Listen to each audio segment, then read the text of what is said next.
8:36. Vamos a revisar noticias internacionales. Ya nos está acompañando Tomás Aliaga. Tomás, había gran expectación este fin de semana porque Donald Trump había anunciado que el lunes llamaría a Vladimir Putin. Esta llamada finalmente se concretó, donde acá lo que buscan es acercar posiciones para poner fin a la guerra con Ucrania. Exactamente, Pato, muy buenos días. Tal como se había adelantado durante prácticamente todo el fin de semana, finalmente se concreta en las últimas horas esta tan esperada llamada telefónica entre el presidente estadounidense Donald Trump y el mandatario de Rusia, Vladimir Putin. Una conversación telefónica que se extendió por 2 horas, es decir, muchísimo tiempo que estuvieron ahí contactados vía telefónica ambos mandatarios, y obviamente que el centro de esta conversación fue abordar el eventual fin de esta guerra de Rusia en contra de Ucrania. Y una vez que ambos mandatarios cuelgan el teléfono, la vocera de la Casa Blanca, la secretaria de prensa, que también aparecía ahí en parte de los registros, dijo que esta situación,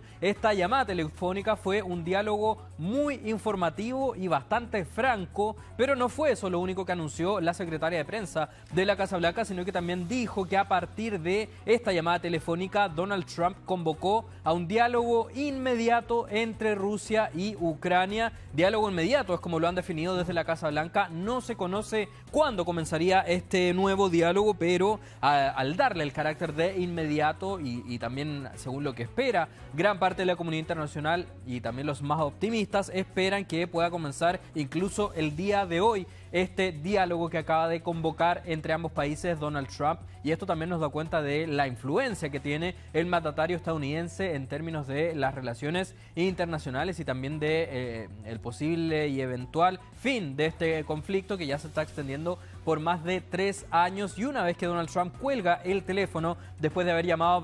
a Vladimir Putin, llama también al presidente de Ucrania, Volodymyr Zelensky, y le comunica esta misma situación, le comunica todo lo que habló con Vladimir Putin y le dice también que a partir de ahora tienen que iniciar un diálogo inmediato. Y es por eso también que el presidente de Ucrania también valora toda esta situación y de hecho le agradece a Estados Unidos por haber intercedido de esta manera y en medio de este conflicto que, como decíamos, ya se está extendiendo por más de 3 años y que día a día lamentablemente continúa sumando decenas de muertos. Da la idea que se ha avanzado bastante, o se va encaminando este diálogo con la idea de poder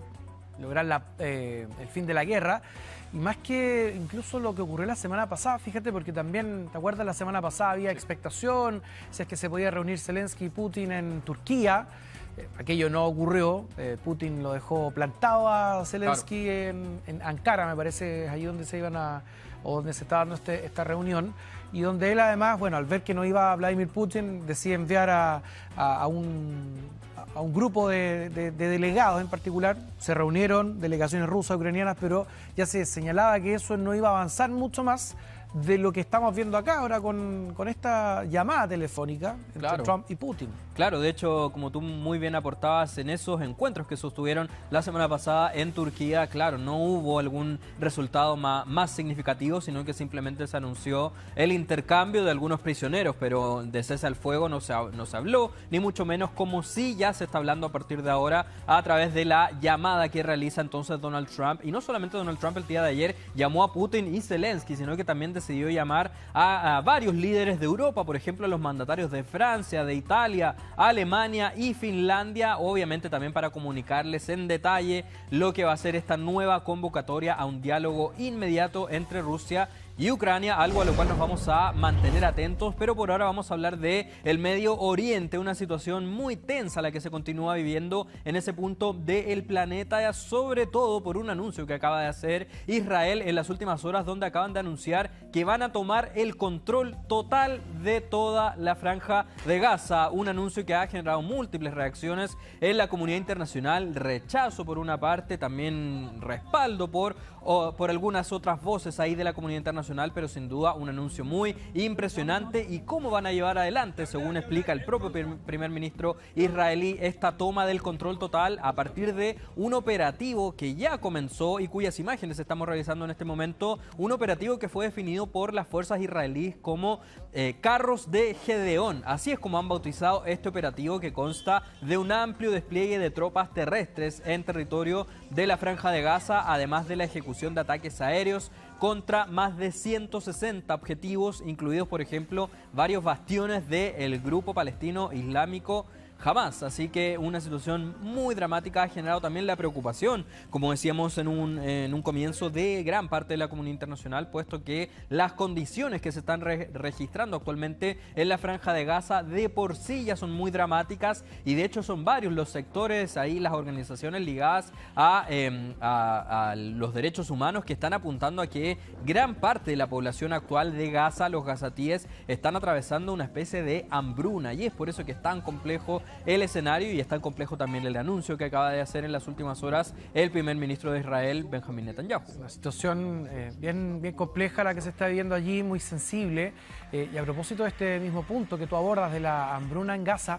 el mensaje del Papa León XIV este domingo en su misa inaugural, él entrega un mensaje de unidad, a la paz mundial, y hace especial énfasis en los conflictos bélicos que hay en el mundo. Por un lado se hizo referencia a la situación en Ucrania, también en Myanmar, y por otro lado también tiene palabras para las familias, los niños y personas de la tercera edad que están enfrentando también hambruna en Gaza. Está este rol que está asumiendo el Papa León XIV.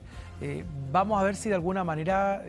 se puede llegar a algún entendimiento y donde tal vez figuras como, bueno, lo vemos ahí a Donald Trump, que intenta también ser, no sé si mediador o qué rol juega ahí en Ucrania, pero también este mensaje del Papa puede calar para ver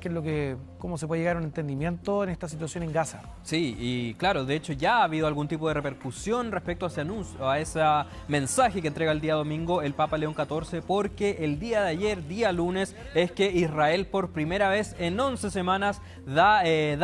luz verde al ingreso de por lo menos 5 camiones con ayuda humanitaria, una situación que, claro, ha generado algún tipo de reacción dividida también. Por una parte están quienes dicen que 5 camiones prácticamente son una gota en el océano, pero por otra parte también están las personas que valoran que Israel, después de 11 semanas consecutivas bloqueando cualquier tipo de ayuda a la Franja de Gaza, finalmente al desarrollo de los próximos tornados que posiblemente se registren en las próximas horas. Y nos mantenemos acá en Estados Unidos porque vamos a hablar de los vuelos de migrantes que se autodeportaron, vuelos que ya han comenzado el día de ayer. Ahí estamos viendo las imágenes de lo que fue este primer avión con 64 pasajeros a bordo. Este avión despegó desde el estado de Texas con rumbo primero a Honduras y luego hasta Colombia. Es decir, son 64 las personas que se autodeportaron, cumpliendo así con esta iniciativa que ha sido impulsada por el gobierno de Donald Trump, una iniciativa que fue definida como el Plan Vuelta a Casa,